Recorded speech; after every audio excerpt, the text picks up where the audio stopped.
Henri, how you doing? Doing great. Thanks, Randy. Happy to be here with you. Excellent. Happy to have you. Nour, always a pleasure. How you doing? Mr. Seidel, always good to see you. Awesome. All right. Well, everybody, welcome. Really honored to have Henri Richard with us today. Longtime sales and marketing, go-to-market executive. Right now, he's does several things, lots of hats, which he'll get into. But his main thing, he's executive partner at Gartner for the global sales practice. So certainly lots of great nuggets we're going to get here. His title topic is sales and leadership during tough economic times. So certainly something very relevant. We're sponsored today by Decision Link, the value selling sponsor of Sales Community.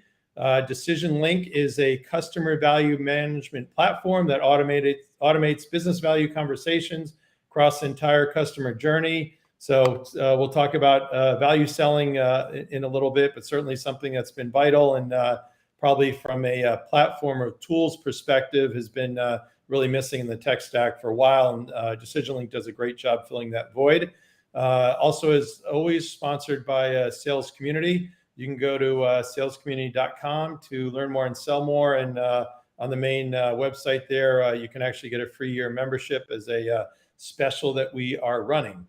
So by way of introducing Henri, we actually knew of each other certainly for many, many years, but has been great to get to know him. We both serve on the board of Data Dynamics. So certainly has been great to get his insights, see him in action, has a fantastic reputation, definitely really strong on the strategy side, highly respected in the industry, has fantastic relationships, and as we'll hear, a huge interest in cars.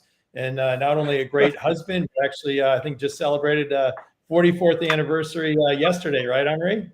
That is correct. That's correct, Randy. Awesome. And certainly also a great father. So why don't we jump into it here and maybe give us a little brief about your professional background? Well, I started in this business doing programming, believe it or not, but back at the days of Apple II and so, eventually had my own VAR business, then sold it and went to work for a large distribution company in Europe, and then started to work for American companies. My wife is American, so, I wanted to have a way to come back to the U.S., came to the U.S. with IBM, and basically did the rest and final steps of my career with Fortune 50 here in the Bay Area in tech. So I'm one of my former CEO boss said, for a sales guy, you're pretty technical. And I took that as a compliment, although it was kind of underhanded. Excellent. Yeah, I don't think I've had anybody say that to me. So full disclosure. Anyway, so also I know you've recently joined Jolt Capital and have had some interesting views on technology in Europe. Maybe tell us about some of that. Yeah, well, thanks. Yeah, I it was fun for me to go to have this opportunity to go back to the startup world. After like 30 years in big corporate, it's a certain way to run a business. Obviously, startups is a whole different game. But what I found that's really interesting, and the reason, of course, I was interested with the Jolt positioning is that they focus on European only deep tech companies and what they call responsible deep tech. So, it's not about SaaS platforms or new business model. It's all about patents, deep IP, aimed at solving society problems, either, in the field of green technologies or others. So really, really fun stuff. Looking very much forward to participate in the development of what I see as a kind of a rebirth of European tech, in the face of concerns about their dependency on the U.S. markets and also the rising power of China. And then, of course, the catalyst being, Putin and the invasion of Ukraine. And so I think the Europeans are awaking to the fact that they need to stand on their own. We just are raising a 500 million euro fund that will go into deep tech. And I'm very much excited to be part of that push to accelerate the European innovation. Wow, that's great. And thanks for Rob for asking our first question here. For those listening along, we did start a little bit earlier. Sorry about that. But certainly we encourage you to post any comments or ask any questions. You can certainly see us or hear us. We cannot see you at all. So from Rob, and we've got Tucker behind the scenes helping as well. So as always, thank you so much, Tucker. So Rob says it's a great topic. Can people who are technical be successful as sales folks, or is it a built-in barrier to success? You're obviously probably a good poster child for that. Well, I think it's very important to understand the product. So I don't see it as a barrier at all. And, look, as sales leaders, we're typically at the C-suite exposed to the phenomenon of everybody is an expert in sales. You always have a lot of people around the table giving you advice, a lot more than people challenging the CFO or the product guys about what they're doing. I always felt that being able to go deep into the product and have a good conversation on roadmaps or execution or options was a strength, not only to represent the go-to-market function, which for me, number one job is the voice of the market, but also to make sure that the company doesn't go astray at developing products or features that are not useful for the customers. So I think it's a big asset. And frankly, sometimes in my career, I didn't make moves because I felt I wasn't going to be competent enough on the product front. It's a great perspective, and I couldn't agree more. I think that technical competency just makes you that much more credible with clients. So, Henri, would love to learn more about, obviously, we've all heard of Gartner. Would love to learn more about your practice. Tell us a little about the focus and kind of the target audience you guys build relationships with. Yeah, thanks, David. I mean, it's a very interesting product. Gartner is obviously well known for the Magic Quadrant and what we do to help CIOs, but we also help CFOs, CMOs, CHROs, and CSOs, CROs, CCOs. And the product is about giving leaders like yourselves access to all of the Gartner research, which is really too much for a good sales leader to consume, because a good sales leader is going to be in front of his partners and his customers, not talking to analysts.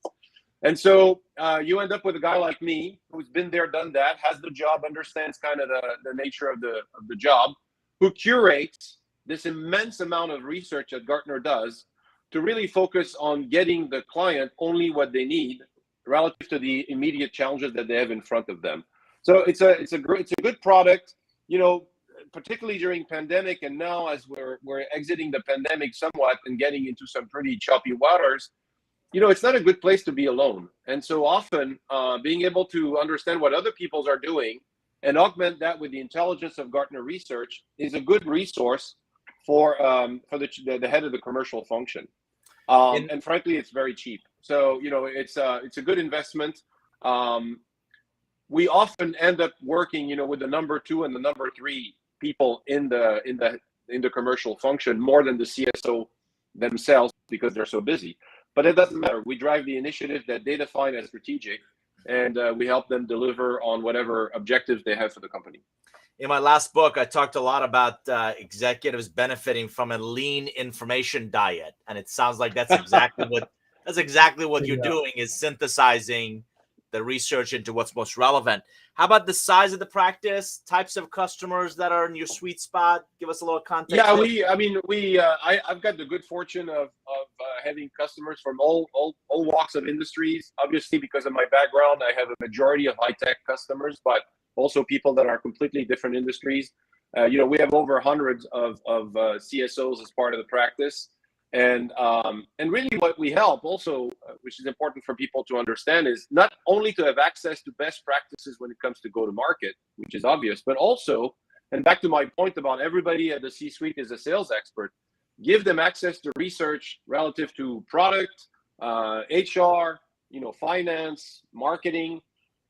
We like to think that the role is evolving from the leader of the seller to the leader of selling. And if you buy into this kind of metaphor, then you need to have a lot more information than how to do account planning or comp plan or territory mapping. So it is a broad set of competencies that we bring to our clients. So we obviously know Gartner on the research side has other competitors. Are there others, or who do you compete with? This is a kind of a really unique lens, unique perspective, and I appreciate that you come into the role as an operator. Who do you see in your opportunities as a competitor? Obviously, if I tell you we don't have a competitor, it might sound a bit pretentious, but really we don't, from the perspective that, the product is an all you can eat. We're not in the account trying to find problems so we can bill you more. We're there as a resource that's completely customized to the mode of engagement that the account wants. And so you could look at this and say, well, those guys are competing with the McKinsey of the world, and really we're complementary. Because I don't have an army of young MBAs roaming the hallways doing Excel spreadsheets and PowerPoints. I don't do that. They do that, but you can send me those PowerPoints, and I can talk about what's relevant, what's more important, and how to use that information. So I'd like to think that we don't really compete with anything. We're a custom fit resource that leaders can tap into when needed on strategic issues that they're facing. Your comment around be the leading leader of selling reminds me of a conversation Randy and I have a lot about the evolutionary role of the chief revenue officer. There's a lot of CROs that are on the sales community advisory board, a lot of CROs in the sales community. How do you see that role evolving? How do you anticipate it becoming more encompassing than just a traditional VP of sales that many of us grew up with? Well, just because of the evolution of sales models and the fact that now a critical aspect of success for corporation is the continuous feedback mechanism into product. Being the VP of sales is kind of yesterday's news. I mean, you have to be involved in the product. You have to be involved in the sales journey. You have to be involved in the customer centricity and the tools that allow you to be a frictionless seller. And so, it definitely has changed a lot. And God knows that the pandemic has accelerated the trend that existed before the pandemic, to be honest. Yeah. But now, I mean, if you just think of yourself as a guy that makes the number, I mean, you're obsolete. Great point. Wow. So I think Randy, you're up on the topic. Sure. And then I was curious on the CRO role, but kind of not just that sales, but kind of expanding more into some of the go-to-market functions, like a marketing, like a customer success. Kind of what's your I mean, obviously, so you're touching on there's the first marketing is increasingly integrated with sales, right? That separation is less and less obvious in a lot of companies, depending on the business you're in. Customer success, of course, now is a fundamental tenet of the go-to-market function, right? Because most companies are moving, to the models of having people that are hunting and others that are taking care of the customers.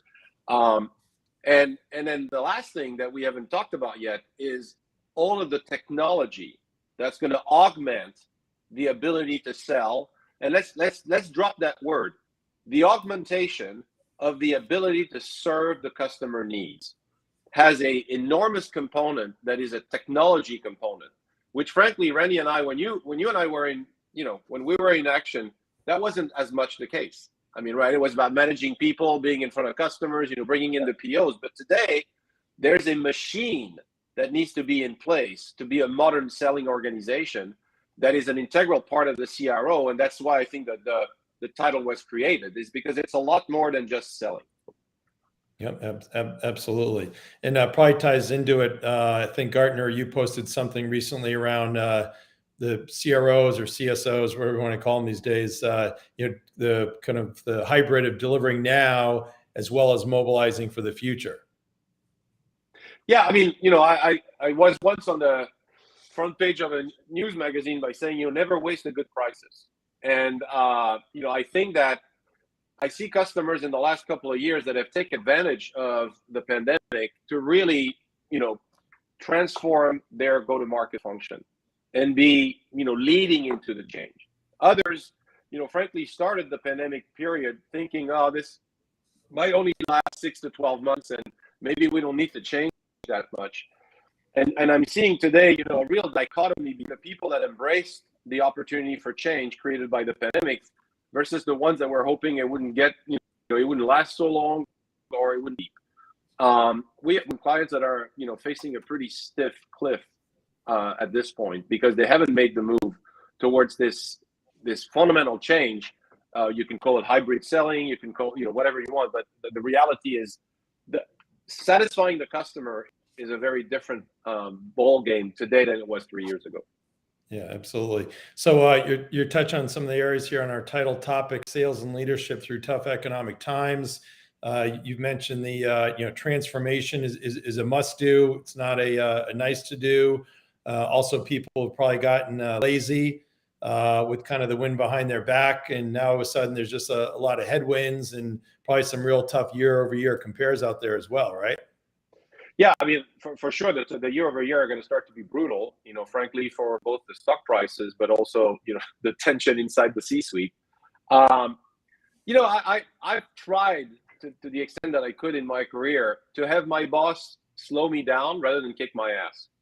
And that's an advice I give to all my clients, which is it's better to be in a position where the board or your boss tells you, hey, look, that's a very ambitious plan. Maybe, we take 2 years instead of 1 or 3 years instead of 2. I like your direction. I like your ideas, but let's be a little more progressive in the change rather than one day being called, at the board meeting or at the executive committee and people asking you, what the hell have you done the last couple of years? And why are we so far behind on this initiative or that initiative? I feel like, it's so easy in those functions to be caught into the tactical of the quarter execution that, it's often you're on the back foot on some of those initiatives. So right now, it's not too late, but it's getting complicated because, as you pointed out, Randy, I mean, we've got some pretty choppy waters economically in front of us, and we're going to have those year over year that are going to be very, very difficult to meet or beat, right? So people that have not put in place the necessary tools to augment their field organizations are going to suffer, particularly because we all know we got a massive talent shortage, right? And a lot of people through the pandemic that decided they didn't want to work as hard or they didn't want to work the same way they used to. So massive challenges, I think, in the go-to-market organizations of people that haven't prepared themselves for the new world. Yeah, absolutely. And I guess the ideal thing is what you said in terms of the board and the CEO saying, hey, let's do that in 2 years versus 1 year. But, reality that we all know is that doesn't happen. So there's a lot to be said for managing the board, managing those expectations for sure. So you touched on shortage of talent. So if you have clients and they say, geez, I really have this shortage of talent. I know you could talk all day on the topic, but kind of in a minute, what would be your kind of feedback around talent? I think, thanks. My feedback or my message here is be very cautious about what you say and what you do. I'll give you an example. Obviously I can't name names, but I have a client that made a small mistake in the communication on the return to work policy of the company. They lost 1/4 of their tech support people in the span of 3 months. And it was a simple thing, right? You had people that, tech support by definition implies, you go to the customer and you fix something. And again, I'm not giving you, it's a big industry, Fortune 500 type company. And those people for 2 years didn't have to go to the client and found a way, right, for machines to run and things to work. And suddenly you say, okay, you got to get your butts back into the client. And they said, no. I mean, we just demonstrated for 2 years good customer satisfaction and, acceptable uptime without having to take a crappy flight to go at a customer site. And so, it was kind of logical, the communication, but it was so poorly orchestrated and so disconnected from what the people expectations were that they said, okay, forget that. There are other companies that are smarter. And so, the message, this is a time where it's very, very important to be careful about your communication and make sure you've got good understanding of your base expectations and desires with regards to, back to work policy or how to engage with clients and partners. Absolutely. And then other big thing is rise of sales enablement these days, right? Yeah, it's probably the most, the hottest job right now. And it comes from a couple of areas. First, because there's a shortage of talent, you obviously want to focus on retention.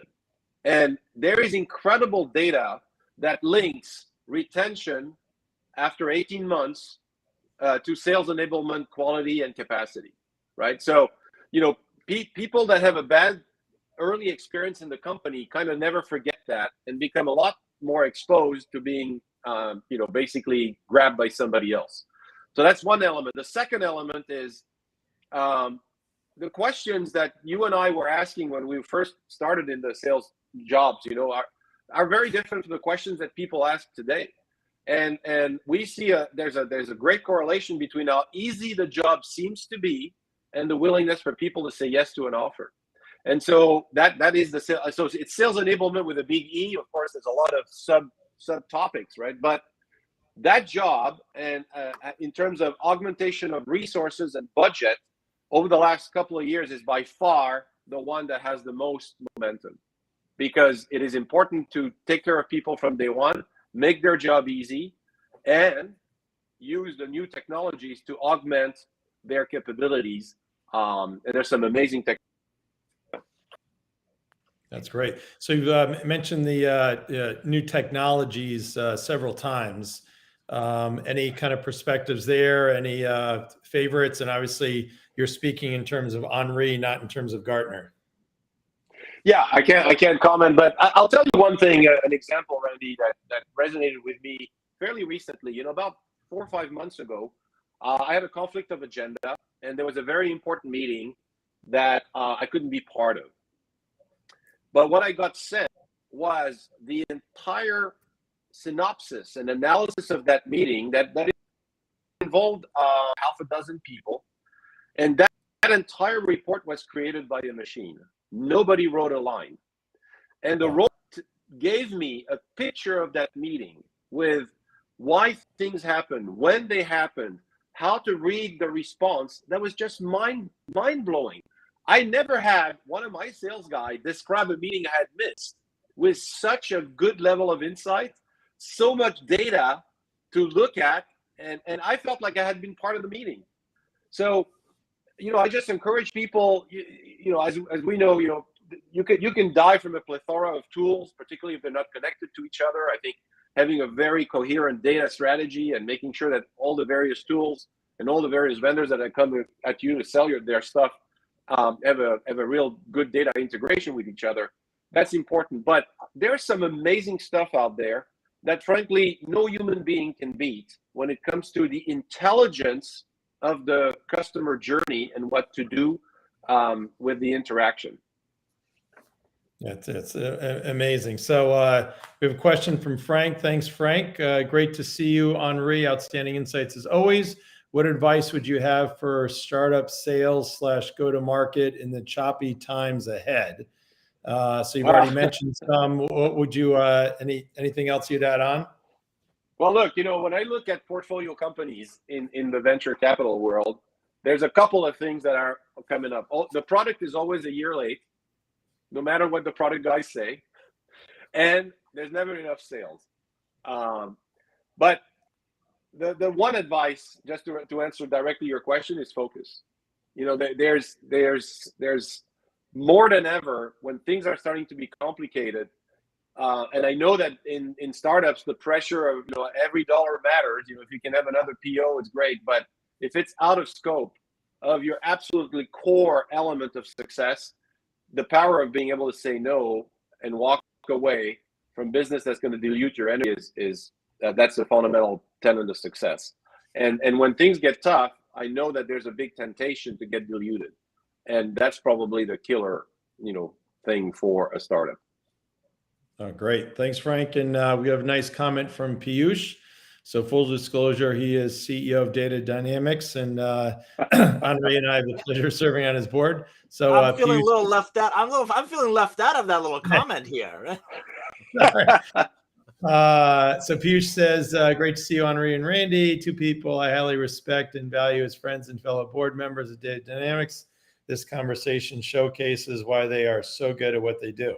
Very nice, Piyush. Thanks. And for those watching along, certainly feel free to comment or ask questions, and we'll do our best to get to them. Nour? Yeah. So, Henri, I appreciate your comment about the being really cautious about your communication to employees, particularly in this changing times of especially coming back to the office. My wife is director of operations for a tech company, and they're actually looking at office space. How do you feel about, can you comment on again, old school selling? We're used to having our teams together. We love having them come in the office. Times have changed, just like the tech stack you alluded to. How do you feel about getting people back together? Is there value in that physical kind of co-location versus purely virtual? Look, of course there's value, but I think what we need to do is trust people's intelligence to understand how much is needed, instead of coming with an edict of you have to meet. To be a good team, you have to get together once a week. Or people will get together if they feel the need, and they do. I mean, it's obvious. I just came back from an international trip. I was in Paris. You can't find a restaurant. You can't find an hotel room. I mean, it's crazy, right? So people are back out there. They want to get together. But what I think has changed with the pandemic, and I want to talk about it from the customer standpoint and from the the actor or seller standpoint, is you have to meet people on their terms. And so, again, that grounding your decisions in good understanding of people's expectations is fundamental. Good leaders will know when to get together. I'll give you my example. I've been now with Gartner for a couple of years. I've never met my boss physically. We love each other. We work great together. We're going to get together in August for the first time. And are we happy to do that? Of course. Has it impaired our ability to be a good duo until now? Absolutely not. So I'm trying to stay away from religious positions of, nobody gets together anymore. It's not needed. That's bullshit. You must get together. That's bullshit. Good people will find the right way to balance in this hybrid world. But what I think is not optional is to have a hybrid first strategy. And what I mean by that is you, I, Randy, we all are consumer every day. And there's a part of us that absolutely do not want to interface with someone for a portion of our buying journey because we don't see it as value add. But also there's probably a moment in time in that buying journey where you absolutely need to talk to somebody. And to me, good hybrid selling is that. It's bringing the right person at the right time when the buyer wants it, which is very different from the old selling model where, it was brute force, get in front of the customer as much as possible. Those days are gone. And we have clients that have salespeople that realize that they're obsolete unless they change. That realization is the first step of redemption for good old traditional salespeople, which again, respectfully, I think Randy and I, are. We are good old traditional salespeople. But what used to make us successful is not good enough today. Gotcha. We don't need to get into the details of it, but I do a post on LinkedIn now every week. I might be old school, but in clients that I work with now, I mean, there's just so many of what I just would call the basics that people are not doing. I'm sure you see the same. Yes, and again, every day I get amazed in my personal buying experiences with vendors that do a phenomenal job and others that do a crappy job. And the other myth is, but you don't understand. B2B and B2C are two different worlds. That's not the case, right? You cannot be exposed to a certain level of service and frictionless interaction as a B2C person and assume that it'll never translate into your B2B business model. So again, this is an area where I feel it's better to be leaning into the change than resisting it. It's a lot easier to slow down than it is to accelerate if you haven't put in place the right principles. Gotcha. And Gartner had a great piece talking about the concept of value selling. We have Decision Link as a sponsor today. So there's a point of view around kind of what we think of traditionally value selling versus value buying, with the kind of vendors a lot of times being unaware of how buyers perceive and communicate value. What do you think about that? Well, I don't know if you saw that stat. It's a Gartner stat that was published a while back, but it was across a pretty large swath of clients and companies. And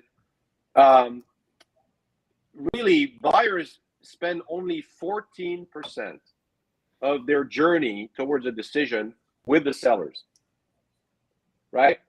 Only 14%. So if you buy into that stat, and you, as the CRO, as we talked to the CCO, right, the head of the commercial function, you look at that stat and you say, okay, to be more successful, I need more sellers. Well, that's nonsensical, because more sellers is only 14% of the whole buying journey. So the important thing is, and it's not to say it's not a very important steps, because sometimes it's during that 14% interaction that the decision is actually made. But conversely, not spending time, not structuring your team, not having the right technologies, not having the right personal knowledge about what's happening in the 86 other percent would be a failure, a derelict of duty, basically. And so that's the big difference that's happening between leading the sellers versus leading the selling. I see my clients spending a lot more time on that 86% and what's happening during that portion of the journey. And that's the difference between value selling and value buying, right? There's a lot. The reality is today, even a great seller, when you get to that 14%, if the right job hasn't been done before, your chances of closure are very low. The decision has already been so matured in the mind of the buyer that it's very difficult to transform that decision. So, Henri, I love that. I want to talk more about that. As we've talked about, sales has evolved very much so since Randy, you and I were selling, we're leading sales teams. Talk a little more about this evolution, specifically future of selling. How do CROs today double down on that remaining 86%? Are there some, what do you anticipate future of selling going? How do they sharpen their skills to remain relevant in this very dynamic space? Great question. I'm going to be a little bit longer in the answer, David, if you allow me to. Look, there are two big categories of sellers that we all know about. There's the seller that sells himself or herself, right? And the customer is comfortable because they trust that individual. That's one type of selling. And then there's the seller that's really good at making the client comfortable with the company. Maybe you're an incumbent, maybe you have a lot of good references, etc. Right? So you're either selling yourself, trust me, and the client is comfortable with that, or trust my company. And those models remain interesting and valid, but a lot less than a third in a new type of selling, where the seller is really good at making the client comfortable with his or her decision. And that's feeding information, right? Obviously biased towards a decision favorable to the seller, but helping the client make a decision that they're comfortable with. Because the reality, and particularly with the pandemic, a lot of companies have sharpened their ability to put in front of decision makers a lot of good data.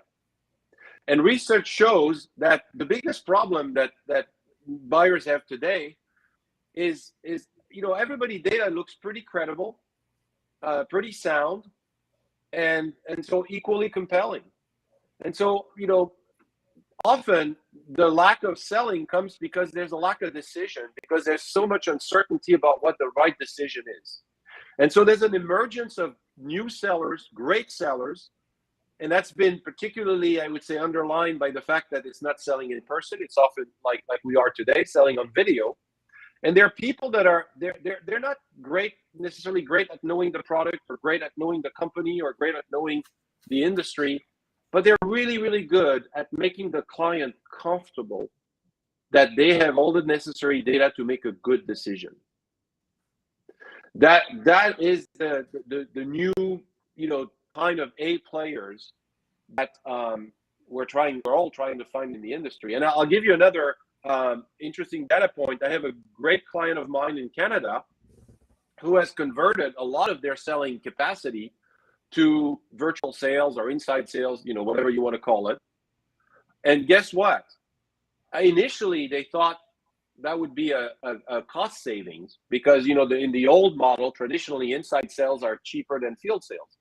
Not anymore. Inside sales player that are A players that are able to bring in big deal, tens of millions of dollars without ever visiting the customer, command a premium.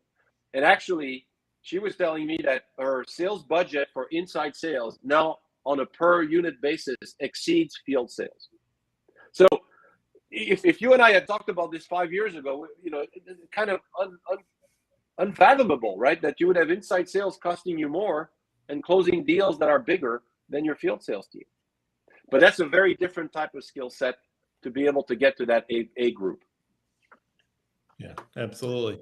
So we have another comment here, I think, echoing what you said on the 86 and the 14%.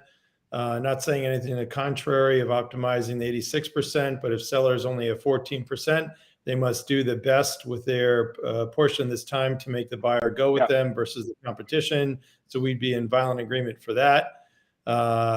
Then question, can I make a comment on this, Randy? Sure. We have other research that shows that. So you think that the differentiator between good and great is how good you are doing the 14%, and it's not. That's an interesting thing. It's the prep and the close.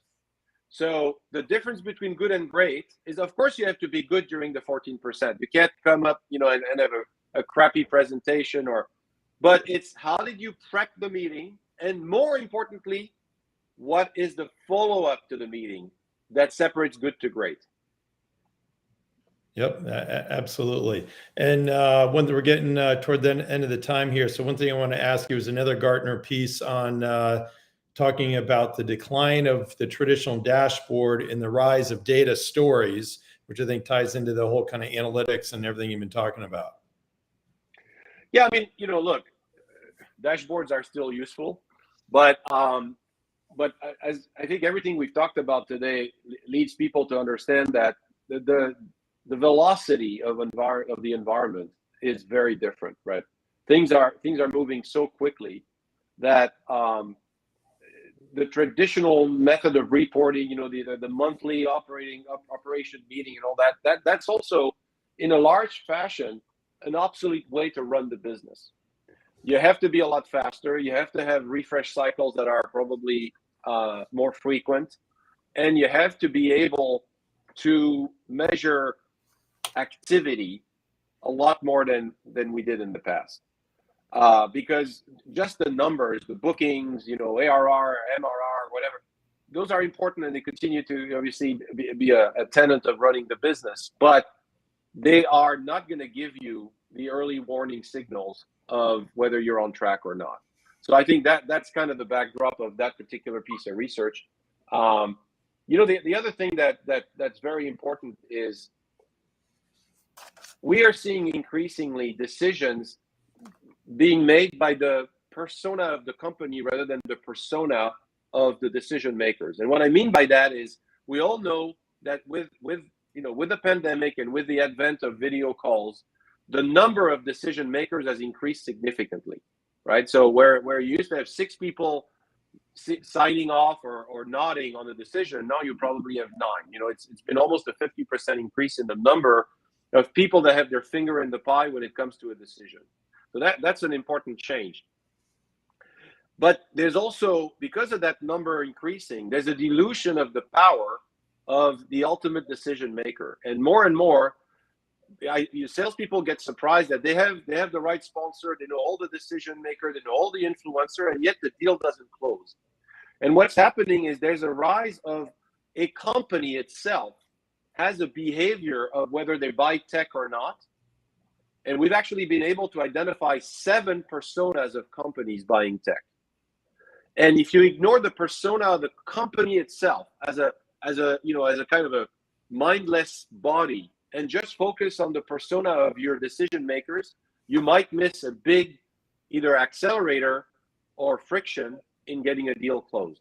But that would be another call that we can talk about, the persona of companies when they come to tech buying habits. Totally. And a lot of that feeds into the importance now. You talk about sales enablements, but of kind of rev ops and sales ops, back in the day, 10 years ago, you'd have the data, kind of the rear view mirror. Now all these tools really help out so much, kind of looking through the windshield. So we're at time here. So Henri, we could have gone on for hours. So definitely a wealth of knowledge. So thank you so very much as always. Nour, it's my honor and pleasure, Randy. Thanks for the opportunity. Excellent. Really appreciate it. Nour, likewise, thank you so much. Always good to see you, my friend.